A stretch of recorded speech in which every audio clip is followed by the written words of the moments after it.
নমস্কার, সাত কথাতে আপনাদের সবাইকে স্বাগত।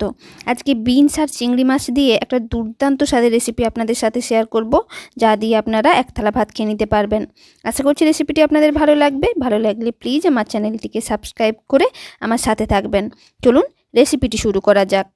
এই রেসিপিটি বানানোর জন্য সবার প্রথম আমি গ্যাস জ্বালিয়ে বিনসগুলোকে সেদ্ধ করতে বসিয়ে দিচ্ছি। বিনসগুলোকে ভালো করে ধুয়ে ছোটো ছোটো টুকরো করে কেটে নিয়েছি, একটু লম্বা করে কেটে নিয়েছি।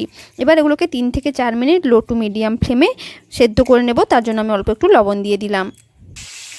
প্রায় 4 মিনিট হয়ে গেছে, আর 4 মিনিট ধরেই আমি বিনসগুলোকে সেদ্ধ করেছি। এর থেকে বেশি কিন্তু সেদ্ধ করবেন না। এবার গ্যাসের ফ্লেমটা অফ করে আমি বিনসগুলোকে এভাবে নামিয়ে একটা ছাঁকুনির মধ্যে ছেঁকে নিচ্ছি। এই দেখুন, আমি এটাকে ছেঁকে নিয়েছি। এবার এগুলোকে সাইডে রেখে দিচ্ছি। আবারও গ্যাস জ্বালিয়ে একটা কড়াই বসিয়ে দিয়েছি, আর কড়াইয়ের মধ্যে দিয়ে দিচ্ছি বেশ কিছুটা সর্ষের তেল। তেলটা গরম হয়ে গেছে, হাফ টিস্পুন মতো কালো জিরে দিয়ে দিলাম। কালো জিরেগুলো বেশ ভালোভাবে ভাজা হয়ে গেছে। এবার আমি এক মুঠো কুচো চিংড়ি তেলের মধ্যে দিয়ে দিলাম। কুচো চিংড়িগুলো ভালো করে পরিষ্কার করে আমি বেছে ধুয়েই রেখেছিলাম। এবার এই কুচো চিংড়িগুলোকে হালকা করে ভেজে নিচ্ছি।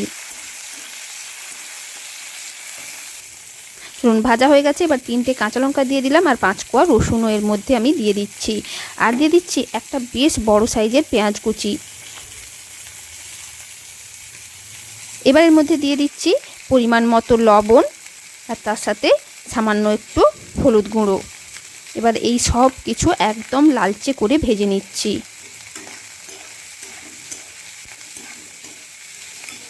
চলুন, এগুলো বেশ লালচে করে ভাজা হয়ে গেছে। এবার যে বিনসগুলো আমি সেদ্ধ করে রেখেছিলাম, সেই বিনসগুলো এর মধ্যে দিয়ে দিচ্ছি। আর বিনসগুলো দিয়ে লো টু মিডিয়াম ফ্লেমে 2 থেকে 3 মিনিট বিনসগুলোকেও চিংড়ি মাছের সাথে ভেজে নিচ্ছি। দেখুন, বিনসগুলোও ভাজা হয়ে গেছে। এবার আমি ফাইনালি গ্যাসের ফ্লেমটা অফ করে দিচ্ছি। আর গ্যাসের ফ্লেমটা অফ করে এই সব কিছু আমি একটি মিক্সির জারের মধ্যে তুলে নিচ্ছি। দেখুন, তুলে নিয়েছি। এবার এগুলোকে একদম ভালো করে ঠান্ডা করে নিচ্ছি।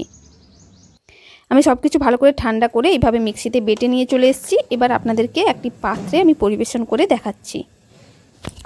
আমাদের বিনস চিংড়ি বাটা একদম রেডি। বিশ্বাস করুন, আপনারা এই রেসিপিটি একবার বানালে বারবার বানাতে চাইবেন, এত টেস্টি হয়।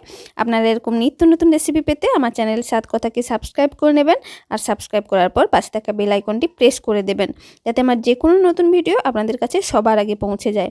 আর এই রেসিপিটি ভালো লাগলে একটা লাইক করে দেবেন, সবার সাথে শেয়ার করবেন, আর নিচে কমেন্ট করে জানাবেন। আর একটা কথা বলার, সেটা হচ্ছে এই রেসিপিটা আপনারা বিনস ছাড়াও ফুলকপি, বাঁধাকপি বা আপনারা শিম, আরও অনেক সবজি দিয়ে কিন্তু বানাতে পারেন, যেগুলো এই ধরনের সবজি, সেটাও কিন্তু খেতে দুর্দান্ত লাগবে। দেখুন জাস্ট কতটা লোভনীয় লাগছে দেখতে। আপনারা কিন্তু প্লিজ একবার বাড়িতে ট্রাই করবেন, আর আমাকে কমেন্ট বক্সে এসে জানিয়ে যাবেন সত্যিই আপনাদের ভালো লাগলো কিনা। আমার কিন্তু দুর্দান্ত লেগেছে গরম ভাতের সাথে খেতে এই রেসিপিটি।